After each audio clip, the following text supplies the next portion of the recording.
Muito bom dia, amigos do Diário do Nordeste. Estamos aqui mais uma vez com o Tom Barros, eu, Gustavo de Negreiros, a equipe do Jogada aqui comentando um pouco dessa rodada, né, Tom, do Campeonato Cearense, a primeira rodada do Fortaleza, a estreia do Rogério Ceni. E foi tudo bem pro Fortaleza, né? 4-0, uma goleada assim empolgante para começar e com o principal destaque, né? Não poderia deixar de ser. O Gustavo marcou 4 vezes e já deixou aí sua marca e esperanças, né, pro torcedor tricolor. E bota esperança nisso. Bom dia para todos. Um abraço para você, Gustavo. Olha, uma estreia que marca efetivamente a presença de um jogador que já em Brasília, no jogo com o Gama, tinha dado o recado dele antecipado da forma como iria tratar, e tratou bem. Então eu creio que o resultado traduz exatamente esse trabalho que o Fortaleza está realizando e quer. Além dele, eu vi um jogador também que pela movimentação, inclusive teve participação em 2 dos 4 gols que ele fez na passagem de bola, ele sempre trabalhando. O Léo Natel teve também uma participação, no meu modo de entender, muito importante.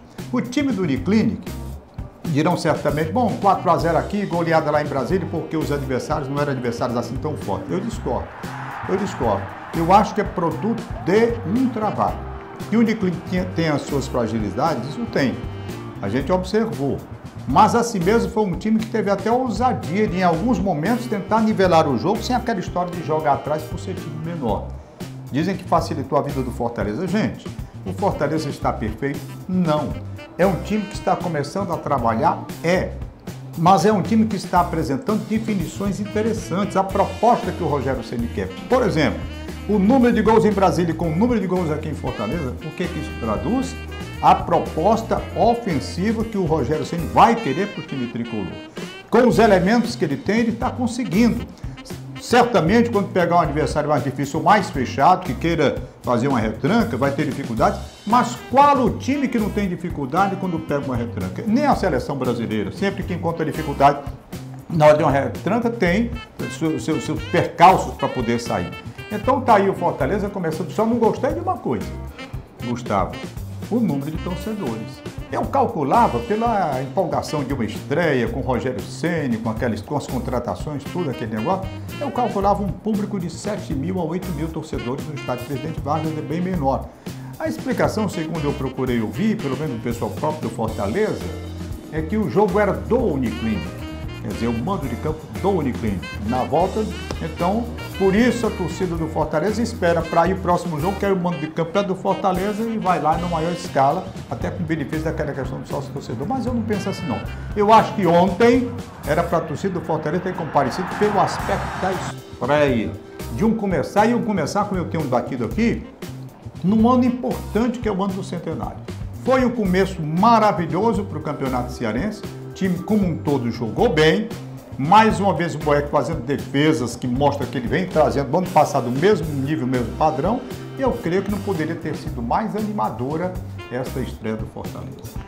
Tom, e o Rogério Ceni, né? A gente viu os gols do Fortaleza, teve todo tipo de repertório, né? Gol de cabeça, gol de bola cruzada na área do atacante dominando, gol do atacante na cara do gol. Você acha que do Rogério Ceni, queria que você analisasse um pouco tanto ele no campo ontem, as movimentações dele, a forma como ele trabalha e também como o time assimilou, de certa forma, alguma coisa do Rogério Ceni. Você acha que já teve a cara dele aí? Tem sim a cara dele. Claro, ele já vem trabalhando, não é? Desde quando chegou aqui, preparando a equipe. E eu creio que já tem mesmo assim o dedo do treinador. Para você ter uma ideia, o que me chamou a atenção. Eu tinha feito um comentário ontem, meio-dia, considerando a questão da lateral esquerda. Porque o Bruno Melo tinha tido uma bela participação na Série C, principalmente ele, inclusive, definido em posições com os gols que marcou, e de repente ele não estava na lateral esquerda, o Leonan, o anunciado meio-dia. Quando foi à noite que o jogo foi começar, estava lá a escala com o Bruno Melo. Aí onde eu quero chegar, de repente vem o Leonan, mas o Leonan entrou e não foi para aquela posição, como todo mundo a princípio pensava quando ele viu a movimentação. Ia entrar o Leonan, vai para onde? Vai para a lateral esquerda. Não foi. Aí você viu, por exemplo, em 2 oportunidades, ou 3, não 2. Uma quando ele de cabeça serviu ali na medida para o Gustavo fazer o gol, onde estava o Leonan lá na frente. E na outra ele próprio fez a conclusão, a bola tirou tinta na trave, saiu pela linha de fundo, mas uma demonstração mais suficiente ainda de que ele tem opções. e sabe trabalhar com jogadores versáteis, porque quando ele colocou o Leonardo, todo mundo imaginava, vai para o lugar da esquerda, o lateral esquerdo fazia o papel de ala. Não foi, jogou um pouco mais na frente e mostrou que pode ser um jogador utilizado futuramente em várias situações que o Fortaleza vai enfrentar. Pronto. Então agora a gente vai falar um pouco do outro cearense que está na Copa do Nordeste, né? Além do Ceará, o Ferroviário. Ferroviário que volta à Copa do Nordeste depois de vários e vários anos, né? Se eu não me engano, desde 1999, o Ferroviário não participava da Copa do Nordeste e é uma volta assim em grande estilo, né? O Ferroviário ganhou o jogo passado por 4-0 no Campeonato Cearense, mostrou um bom futebol e vai enfrentar agora o ABC, um time tradicional do futebol brasileiro. Queria que você avaliasse um pouco dessa partida, se o Ferroviário realmente tem condições de largar na frente aí na Copa do Nordeste. Um jogo muito interessante mesmo, porque é uma incógnita com relação ao adversário, o ABC. Eu procurei ler a escalação do ABC, conheci alguns atletas lá, conheço alguns só, o goleiro Edson, o Anderson Pedra, o Maxwell, né? Assim de memória esses três, mas é um time que praticamente foi desmanchado em virtude da péssima campanha ano passado, quando ele foi rebaixado para a Série C, tentou se recompor. O treinador que saiu, o Schuller, até um nome meio esquisito, foi substituído por o Raniel Ribeiro, parece que é esse. Ex-jogador. Esse jogador pegou o time, ele era preparador físico, recebeu o apoio do Ferdinando Teixeira na época e foi crescendo como auxiliar. Finalmente, depois de ser auxiliar interino aí da equipe do ABC, foi fixado como treinador oficial para essa temporada. E eu procurei o trabalho dele. Ele nunca jogou futebol, o nosso futebol, ele jogou futsal. Futsal, exato. Futsal, né? A experiência dele com futsal. Mas os resultados, a produção tem sido boa, então há uma expectativa com relação a esse time do ABC. Ninguém sabe ainda que vai ser verdadeiramente a equipe do ABC nessa nova postura. Com relação ao Ferroviário, é uma animadora situação do Ferroviário com essa estreia que teve, certamente com o empate lá em Iguatu não foi bom, houve toda aquela situação de reclamação pelo gramado, tudo, mas no segundo jogo aqui deslanchou, e deslanchou bem.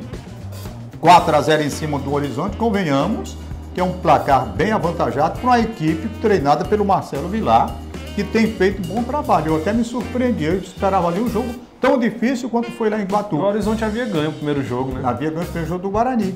Então está aí a situação do Ferroviário, a animadora situação do Ferroviário, né? Tem uma definição muito interessante. O treinador também é outra história que a gente precisa observar aqui, né? É o Carlos, né? Rabelo com 2 L, faz questão, tá entendendo? Conseguiu realmente elaborar uma equipe boa, surpreendendo a todos. Tem o Bacabal lá na frente, jogou bem na última partida. São bons valores do futebol nordestino, né?